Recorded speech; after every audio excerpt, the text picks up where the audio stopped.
یہ بات تو معلوم ہو گئی کہ سکون مادی چیزوں سے حاصل نہیں ہو سکتا، بلکہ سکون قلب صرف اللہ کے ذکر سے حاصل ہو سکتا ہے۔ اب سوال یہ ہے کہ ذکر ہے کیا؟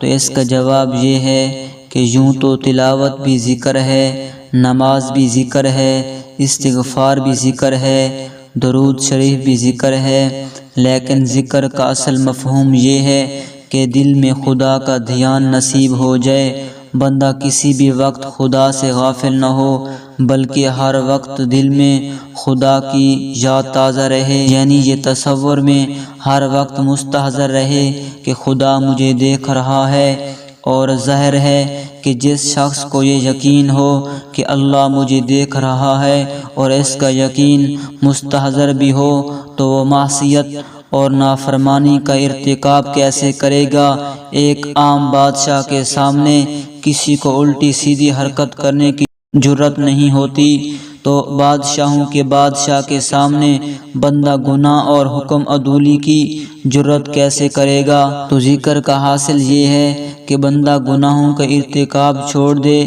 اور زندگی کے کسی بھی سفر میں صرف اپنے خالق و مالک کی محبت میں مجذوب اور دیوانہ ہو جائے، پھر دیکھے کہ پریشانیاں کیسے دور ہوتی ہیں اور دل کو کیسے سکون ملتا ہے۔ اسی لیے تو کہا گیا ہے، کسی کو رات دن سرگرم فریاد و فغاں پایا، کسی کو رات دن سرگرم فریاد و فغاں پایا، کسی کو فکر